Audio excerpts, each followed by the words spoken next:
สูอาหลงลองเซออานย้อนสู่เฮาเจียวเป็นลองเข็มอีกลองเพเบเฮามีมาจำลองเงินและลองคำเฮามีนำเหลืองมานุ่งโคตรและอ่อนมาปะฮับตอนวันปีมาแล้ว1 ปีนั้นมี1 ปอเฮากึกปืนไต่กว่าอย่าไปว่าเก่ามา32ไต่เฮา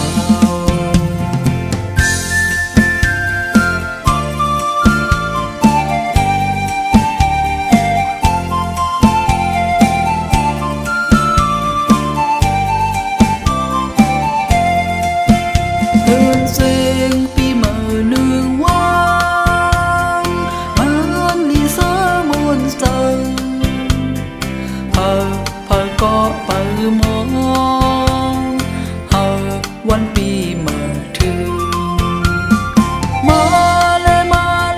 หนุ่มให้สายยิงปอลุงหน้าเขาเอาเครื่องลู่ไว้พระคืนเกี่ยวหากูโซอาหลงลองเซออานย้อนสู่เฮาเจียวเป็นลองเข็มอีกลองเพเบเฮามีมาจำลองเงินและลองคำเฮามีนำเหลืองมานุ่งโคตรและอ่อนมาปะฮับตอนวันปีมาแล้ว1 ปีนั้นมี1 ปอเฮากึกปืนไต่กว่าอย่าไปว่าเก่ามา32ไต่เฮา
ยาวลืมย้อนสู่เดิมปัญหาเขาและน้องสากัดเย็นเธอเป็นแม่นจอมอาทางกังเจอน้องยังอันนั้นเธอเจียวเป็นตาคุณสายย้อนซุ้มเย้าขามเบียปาน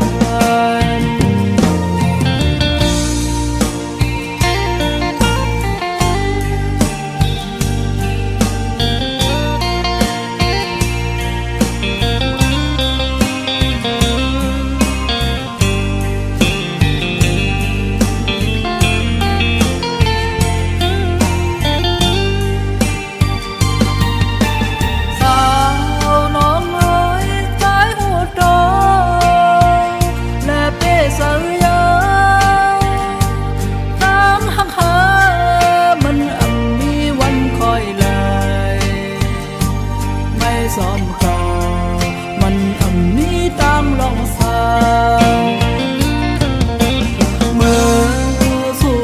ตัวหันใจเฮ็ดไว้เมินยามทบหักกันมาหักน้องเหมือนสายนอนผ่านโดดเด่นน้องจอมเปิ้นกว่าเยาวลูย้อนสู่เดิมปัญหาเขาและน้องเสียกัดเย็นเธอเป็นแม่นจอมอาธรรมกังเจอน้องยังอันนั้นเธอเจียวเป็นตาพุ่มสายย้อนซุ้มเยาขามเบียปาน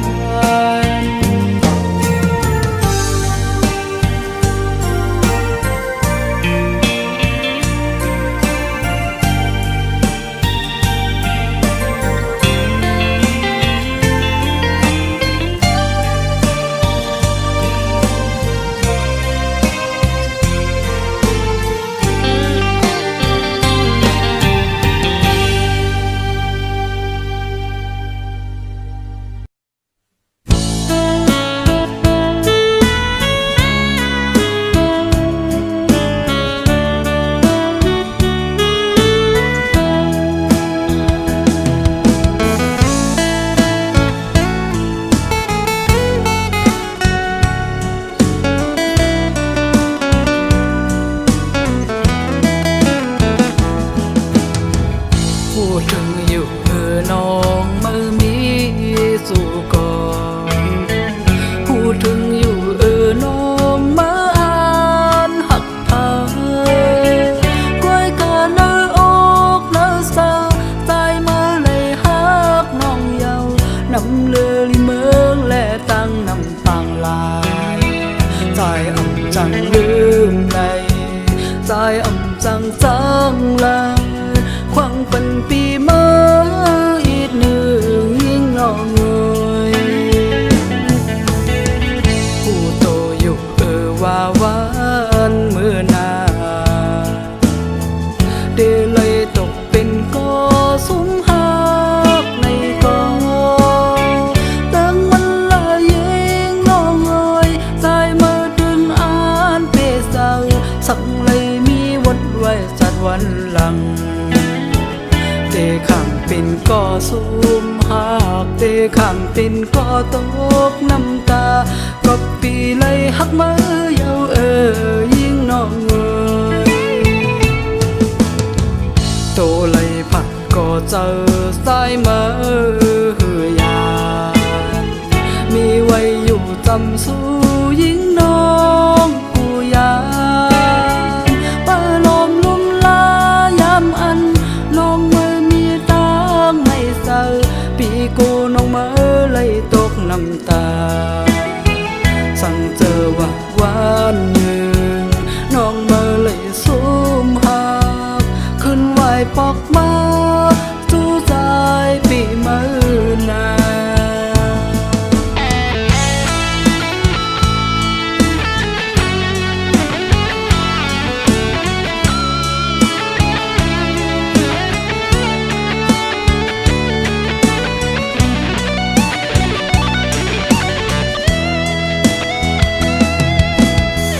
ผู้โตอยู่ว่าวันมือนาเดเลยตกเป็นก็สุมหักในกอดังมันละยีน้องเอ่ยสายมือดึงอ่านเปเศร้าสั่งเลยมีวัดไว้จัดวันหลังเดข้างเป็นก็สุมหักเดข้างเป็นก็ตกน้ำตาก็ปีเลยหักมือเยายิ่งน้องเอ่ยโตเลยผัดก็เจอสายมือยามมีไว้อยู่จำสู้ยิ่งน้องกูยานป้าลมลุ่มลายามอันน้องมือมีตังไม่เศร้าปีกูน้องมือเลยตกน้ำตาสั่งเจอว่าวันหนึ่งน้องมาเลยสุมหักขึ้นไหวปอกมาสู้สายปีมือนา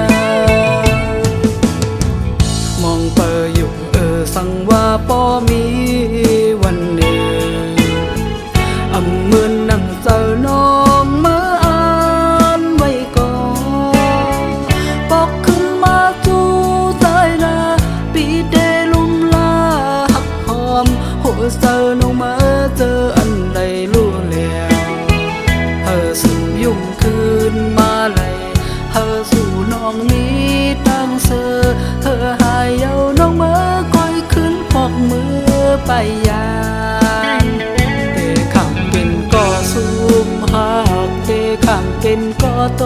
กน้ำตาก็ปีเลยหักมือเยายิ่งน้องเอ่ย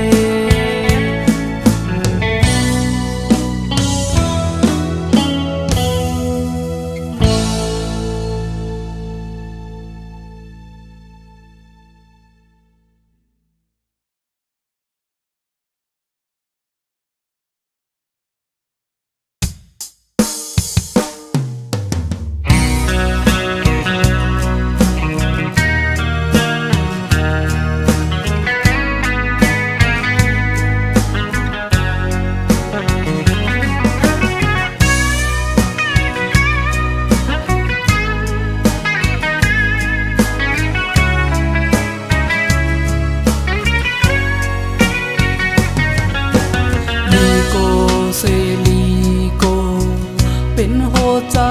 คนเฮาคงกลางใน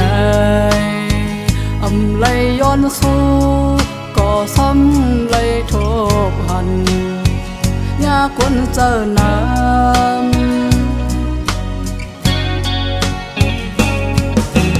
กับปานเมื่อยามเร็วเพชรบุกเป็นคนตอลีเควส่งตั้งออนไลน์กว่าป้อตัวเจจอยหัวใจอ่อนเขา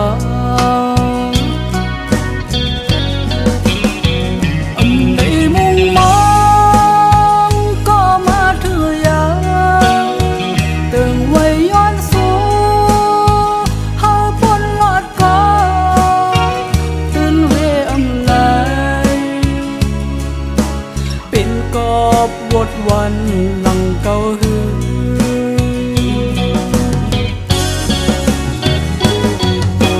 เมื่อปนมายามนั้นปันไว้ขอความมันแก่นเสเจอันหักน้องต่อป้อสุดโจปาน้องทำเสนา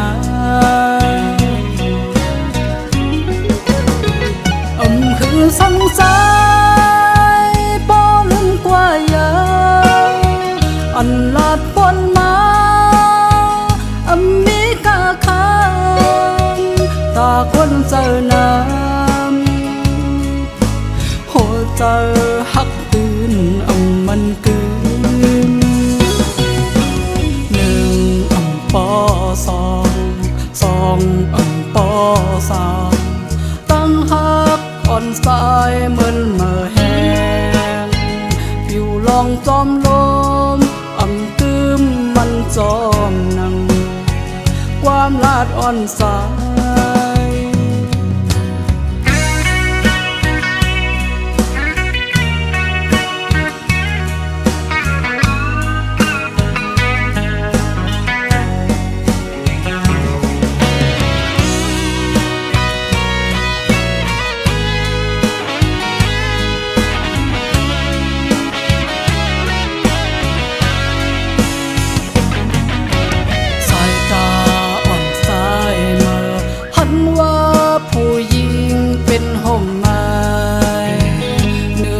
ตั้งหักอ่อนใจโซข้าวเสกึดลืออยู่หา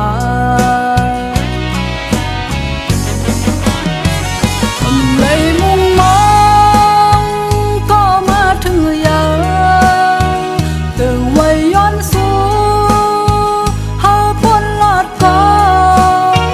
ตื่นเวอำไลเป็นกอบวดวันหลังเก่าหือ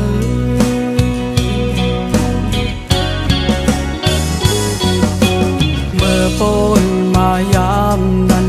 ปันไว้ขอความมันแก่นเสเดอันหักน้องต่อป้อสุดโจปานน้องทำเจอหนา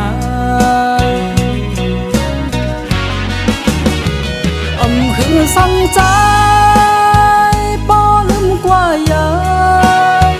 อันลาดปนมา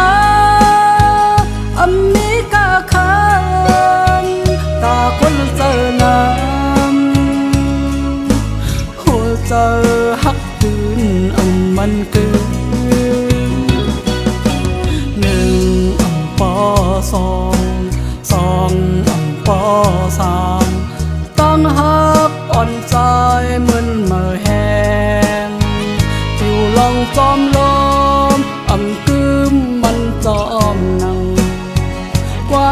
อ่อนใจ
ย้อนเพื่อหักหรือสิหักส่งก้อยลาดน้ำอำเคอเฮาเนาไปดังพี่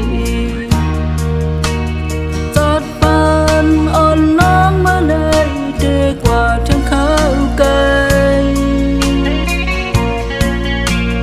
เอาหัวเสือหักสายมาเสือต่างปานสุดอย่างเสียขัดแห้งเหตุกว่าแล้วเส้นทางจัดปานอ่อนมาเมื่ออันน้องมาล้มก็ปีเตยมือปันเมื่ออันน้ำตาน้องซึมย้อยปีเมื่อตีชัวเจ็ดปานจากปันโกนเกิดมาหนึ่งก็มีเพลลอดเลยตั้งไม้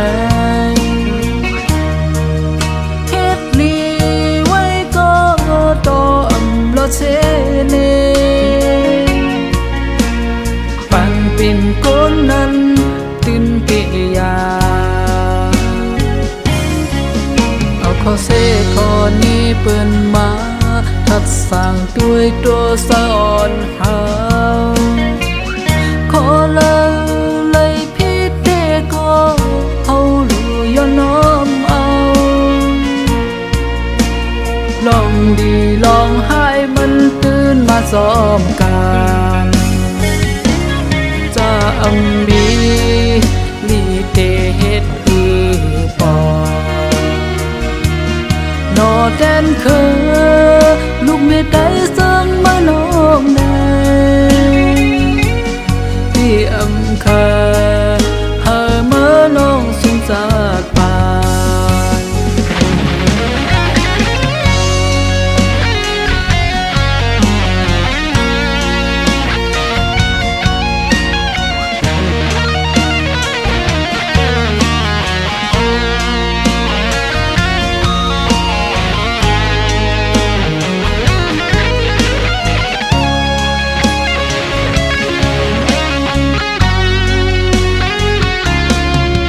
ย้อนเพื่อหักหรือสิหักส่งก้อยลาดน้ำอำเคอเฮาเนาไปดังพี่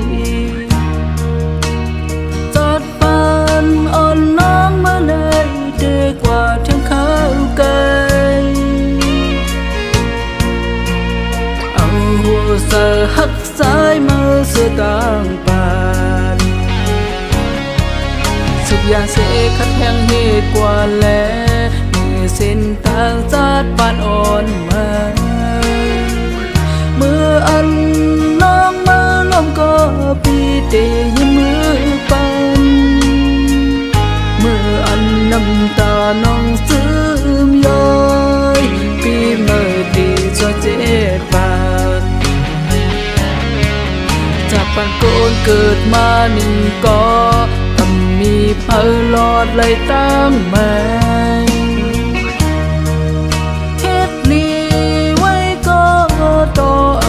เช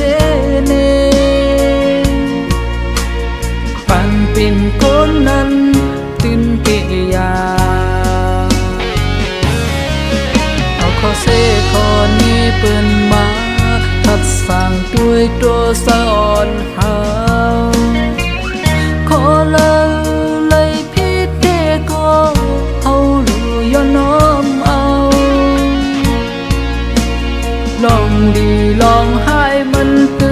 ซ้อมกันจะมีลีเกเฮ็ดดีปอนอแดนเคอลูกไม่ได้สั่งมาน้องในที่อำคาหามาน้องสงสารป่าพี่อำคาหามาน้องสงสารป่า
สินค้าสาธุสาธุสาธุเจอลูกเจอหลานมีตังขบใจหลายปอเท่าแม่แก่เจอหลายพิษกว่าหลายเปิงปล่อยวางความปันให้ลูกให้หลานสิกรรมข้าออสาธุข้าสาธุ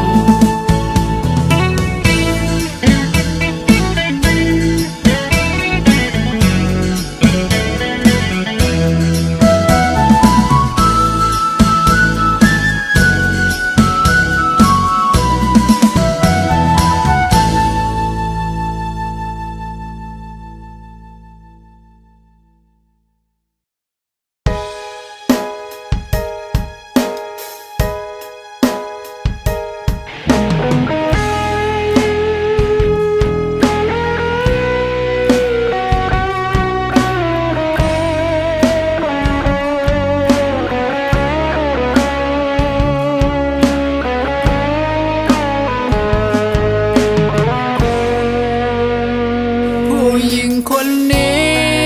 จะไม่มีคำว่ายอมแพ้ก็แค่ขาดผู้ชายมันไม่ได้หรอกชีวิตฉันไม่ต้องอยู่อย่างทรมานกับผู้ชายเฮงสวยอย่างแกก็แค่ผู้ชายจะมีอะไรดีนักหนาก็ในเมื่อเรานั้นเกิดมาต่างก็มีหนึ่งสมองกับสองมือเท่ากัน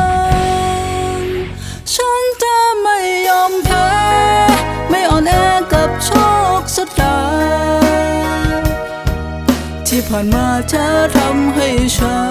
นได้เรียนรู้คำว่าผู้ชายไม่ได้มีความหมายอะไรกับฉันอีกต่อไปคำว่าผู้ชายก็เรียกกันได้ทั่วไปแต่คำว่าลูกผู้ชายไปตายซะไปตายเสียก่อนค่อยกลับมาเกิดใหม่อีกครั้งแล้วค่อยว่ากัน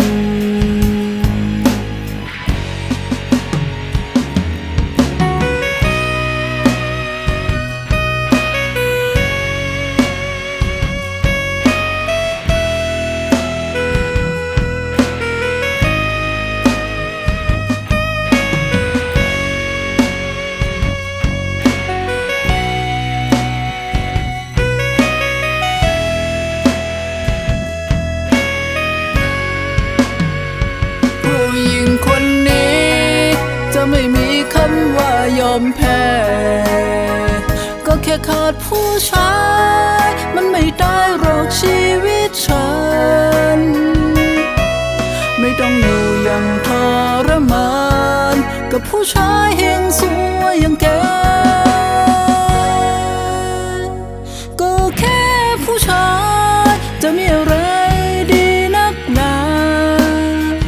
ก็ในเมื่อเรานั้นเกิดมาต่างก็มีหนึ่งสมองกับสองมือเท่ากันฉันจะไม่ยอมแพ้ไม่อ่อนแอกับโชคชะตาที่ผ่านมาเธอทำให้ฉันได้เรียนรู้คำว่าผู้ชายไม่ได้มีความหมายอะไรกับฉันอีกต่อไปคำว่าผู้ชายก็เรียกกันได้ทั่วไปแต่คำว่าลูกผู้ชายไปตายซะไปตายเสียก่อนค่อยกลับมาเกิดใหม่อีกครั้งแล้วค่อยว่ากัน